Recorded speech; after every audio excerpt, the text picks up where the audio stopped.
मैं इसे एक राजनीतिक नौटंकी के रूप में देख रहा हूँ। 9 साल हो गए मोदी सरकार को।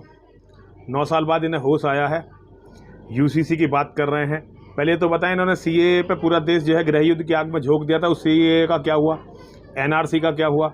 आज मोदी सरकार में, किसी भी सरकार में, ये केवल पसमानदा करते रहे, मुसलमानों का तृप्तिकरण, तुष्टिकरण, संतुष्टिकरण करते रहे। लेकिन चुनाव के टाइम इनके पास एक ही मुद्दा होता है और ये आते हैं फिर हिंदूवाद पे। ये हिंदुओं का दुर्भाग्य है कि हिंदू फिर इनसे मूर्ख बन जाते हैं। यूसीसी इस देश में आनी नहीं है। आप इस बात को लिख के रखिए। 2029 में भारत का प्रधानमंत्री मुसलमान बनेगा। धीरे धीरे शरीयत इस देश में अब लागू होने वाली है। यहाँ कोई यूसीसी आने वाली नहीं है।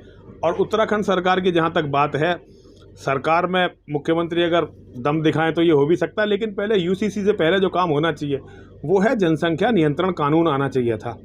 हालांकि आज भी उस कानून के आने का कोई फ़ायदा अब रहा नहीं, क्योंकि जिनके लिए ये कानून आना चाहिए था उनकी जनसंख्या बहुत ज़्यादा हो गई है। लेकिन फिर भी वो कानून आए तो ज़्यादा ज़रूरी है। यूसीसी से हिंदुओं को कोई फ़ायदा भी नहीं है। एक हिंदुओं को केवल एक सेटिस्फैक्शन मिलने वाला, वरना ये यूसीसी में हिंदुओं के लिए क्या है ये मुझे बताया जाए। यूसीसी से केवल हिंदुओं को मूर्ख बनाया जा रहा है। आए या ना आए इससे कोई फ़र्क नहीं पड़ने वाला।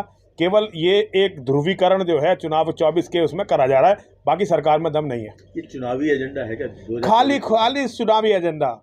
9 साल तक पसमानदा, कभी पहले सिया सुन्नी, फिर अगले पिछले अशराफ, अब पता नहीं क्या क्या कहते थे, पसमानदा, उसके उस पर सारा बजट उन्हें पिला दिया। और अब चुनाव के टाइम में हिंदू याद आए हैं। तो हिंदुओं को मूर्ख बनाने का लिए ये एजेंडा है यूसीसी। ये कुछ नहीं है, कुछ नहीं होना है। आप लिख के रखिए, मैं आपको लिख के दे सकता हूँ कागज़ पे कि जैसे सीएए पे कुछ नहीं हुआ, एनआरसी पे कुछ नहीं हुआ, हमें राम मंदिर को अदालत से जीत के भी हिंदू मुस्लिम भाईचारे का केंद्र बना दिया। पता चलता कि वहाँ गुलाल खेलने के लिए होली पे मुसलमानों के घर से आ रहा है, घंटा मुसलमान बना रहे हैं, मूर्ति मुसलमान बना रहे हैं, पत्थर मुसलमान ढाल रहे हैं, नींव में मिट्टी मुसलमान डाल रहे हैं। तो ये एक राजनीतिक नौटंकी है। देना सब कुछ मुसलमानों को है, लेकिन वोट हिंदुओं से लेनी है तो ऐसे मुद्दे उछालने पड़ते हैं। केवल फ्रांस नहीं, पूरी दुनिया जल रही है। थोड़े दिनों में अमेरिका भी तब इसको महसूस करेगा। कनाडा में, ऑस्ट्रेलिया में आवाज़ें उठने लगी हैं। पूरी दुनिया में, ब्रिटेन पूरी तरह से गर्क हो गया। स्वीडन में सरकार को कुरान जलवानी पड़ रही है, कोर्टों को कुरान जलवानी पड़ रही है। और ये सारी दुनिया इस तपिश को इस्लाम, देखिए हम पिछले 27 साल से ये बातें लगातार बता रहे हैं। इस्लाम कैंसर है पूरी धरती का।